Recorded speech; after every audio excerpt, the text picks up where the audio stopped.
Several video clips have been used in this production to help illustrate the message I'm trying to share. I'm in no way claiming these videos to be my own and give full credit to the creator. Welcome back, brothers and sisters. I hope you can enjoy the study because I'm kind of fired up right now, And like I was just telling you, we're going to kind of review some of the chapters before we move to chapter 6. We're going to go back to chapter 4. And I kind of explain you that the main key points is like once I was saying, you have 24 hours, 24 elders represent the 24 hours of the day. And you have the 4 living creatures represent world power. And the 6 winds represent the present, past, and future. And that right there will kind of give you an idea of where we're going. This is a spiritual time clock. It's a spiritual time clock that God taking us through. He's gonna take you through the present, the past, and the future. And this is gonna help you. This is gonna help you find out, kind of give you a good eyesight when the end of time is near. Okay, we move from there right there. Now we're gonna go to chapter 6 now.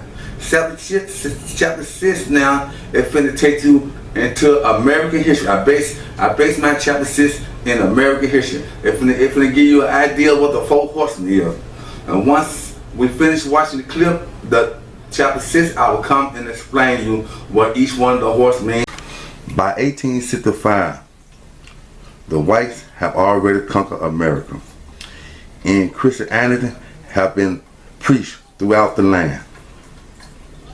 And the promise of the prophecy is at its boiling point.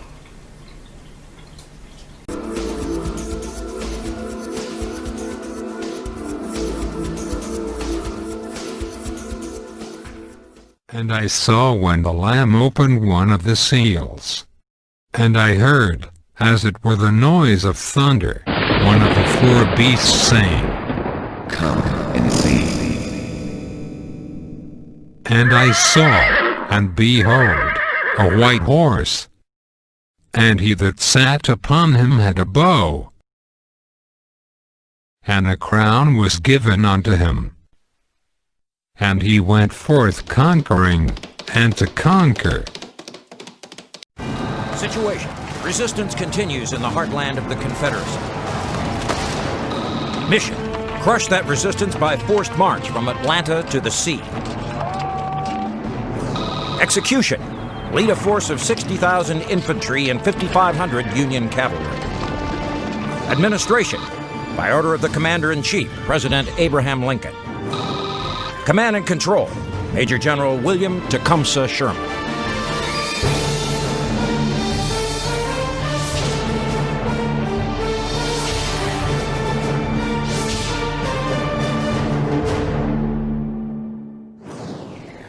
Believe it or not, a primitive torch like this was one of General William Tecumseh Sherman's most potent weapons during the Civil War.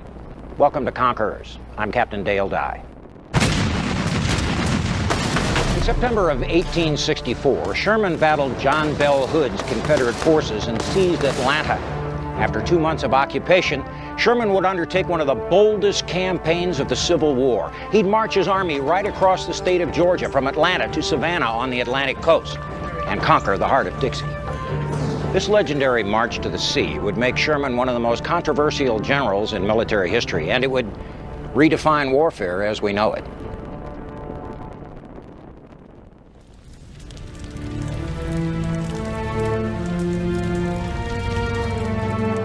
The march to the sea. By 1865, Christianity had spread throughout America. The American Indians realized they were up against a force much powerful in themselves. The only thing they could really hold back on was the promise of the prophecy, that they would stay in peace with the white man to keep their land. And when he had opened the 2nd seal, I heard the 2nd beast say, Come and see.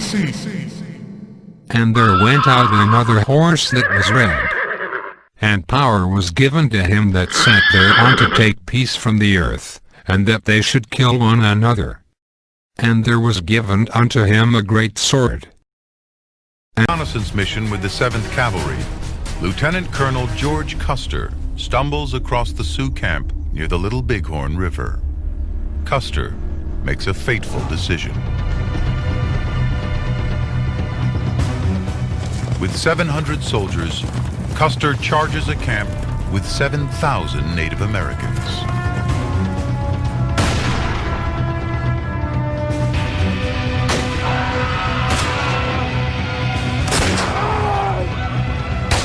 Within 3 hours, all the men in Custer's regiment are dead. The Sioux win the battle, but will lose the war.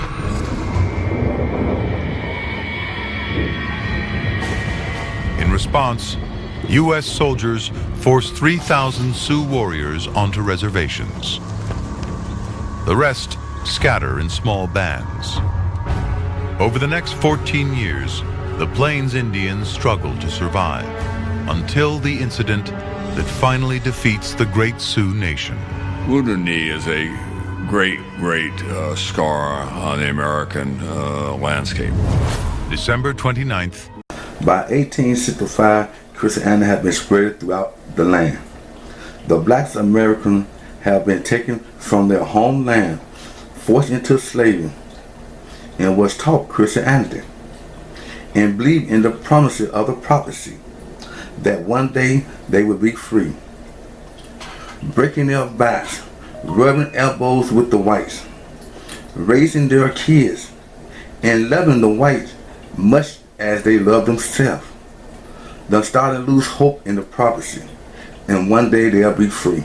And when he had opened the third seal, I heard the third beast say, Come and see. And I beheld, and lo, a black horse, and he that sat on him had a pair of balances in his hand. And I heard a voice in the midst of the 4 beasts say, A measure of wheat for a penny, and 3 measures of barley for a penny. And see thou hurt not the oil and the wine. And tortured with a buckling paddle. The laws that normally govern slave patrols give way to vigilantism. Patrols formerly included wealthy slave owners, but they are now mostly composed of poor whites, with little concern for slave owners' property. They roam the towns and countryside, particularly targeting educated black men and randomly lynching others. There's a story of this white militia group that is going through the southern portion of Southampton County, which is where the rebellion takes place, and they see this free black man out working in his fields. And they say to him, "Is this Southampton County?" And he says, "Yes." They kill him. The violence doesn't fully subside until Nat Turner is captured 2 months later on October 31st, not by a patrol or slave catcher, but by a farmer, by accident. Turner is tried, hanged, and skinned. In all, the state executes 55 black people for conspiring with Turner. The patrols murder another 200. Many have nothing to do with the rebellion. Every stop has been pulled out to quash the uprising, all the way up to the United States military. And still, slaves run, and slave hunters expand their networks for tracking them.